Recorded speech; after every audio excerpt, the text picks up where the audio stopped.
Hello everyone and welcome back to the Workbench. Today I'm going to be bringing you my review of the Glock 23 pistol. Before we get started, of course, everything is completely unloaded.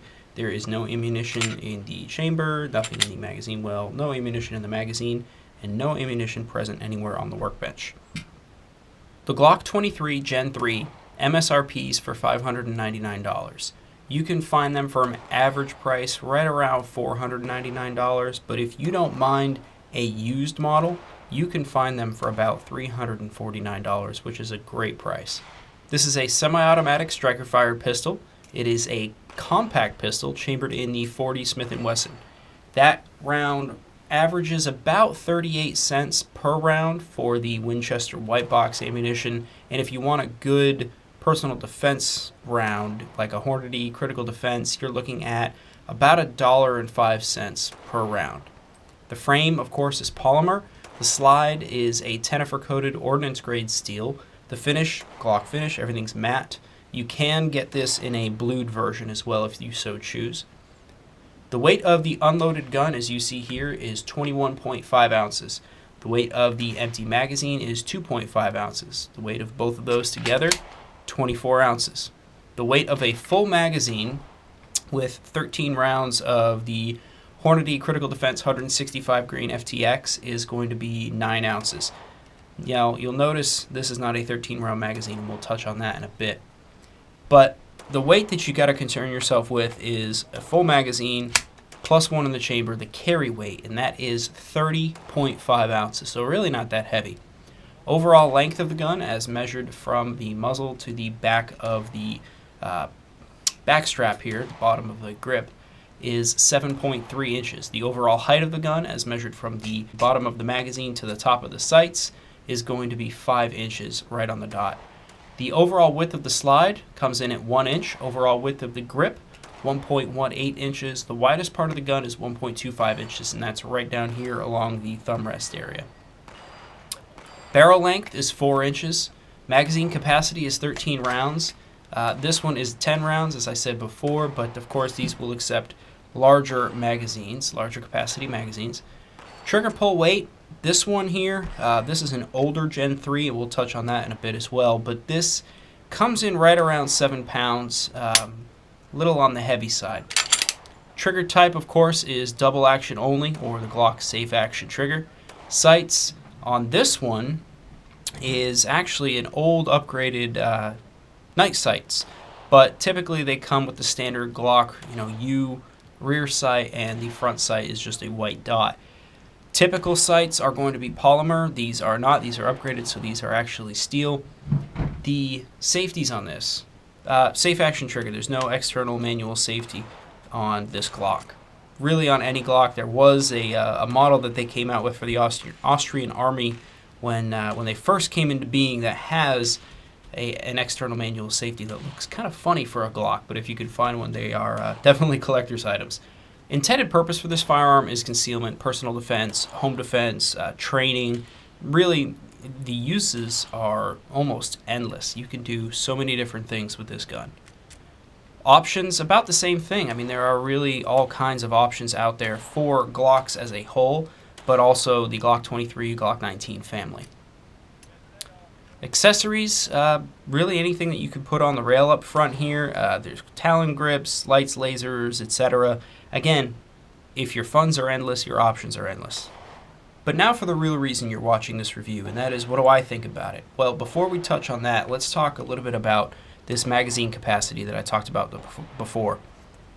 This gun is 20 years old, actually 22 years old. It was purchased in 1994.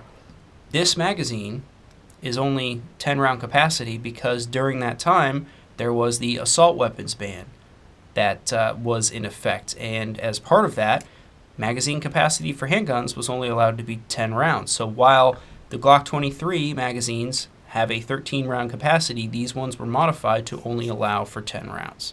So that kind of speaks to the age of this gun. It's an older gun, 20 years old. It still runs just about as good as it did as the day it was new. Of course, everything's a little worn. The slide stop's a little worn. It's also a different slide stop, and the frame itself has a couple different features on it than the new Glocks nowadays, but otherwise it's really the same thing as you would buy off the shelf today. So what do I think about it? I think the Glock 23 is a great gun. Glock 19 is the same frame, and I really like the Glock 19 as well. But the 23, of course, is chambered in that 40 Smith & Wesson caliber. So you would think, oh, it's got more stopping power. That's great. Of course, ballistics testing has shown that with today's technology, a 9mm is just as effective as a 40 caliber. And I know I'm going to catch hell for saying that, but it's not false. There are all kinds of testing that's been done out there. There's a reason the FBI no longer has 40 Smith & Wesson as their caliber of choice. They've moved to 9mm. Of course, the FBI was the leading voice behind creating the 40 Smith & Wesson caliber. But if you're looking for a Glock 23, I think it's a great gun. It shoots and handles incredibly well. It feels good in the hand. It's not too big. It's a great, capacity, 13 rounds plus 1 in the chamber.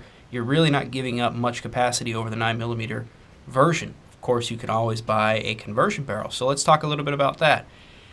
If you're considering the Glock 23 for a shit hits the fan gun or something like that, so end of the world scenario, whatever your scenario is, if you're considering this gun for that, I don't know that there is a better gun for that type of situation. And the reason I say that is because it's a compact gun. Yes, it's not the most compact, not the most concealable, but it is a concealable firearm. You can shoot the 40 Smith & Wesson caliber out of it as it was designed, or you can, just by swapping out the barrels, shoot the 357 SIG or the 9mm.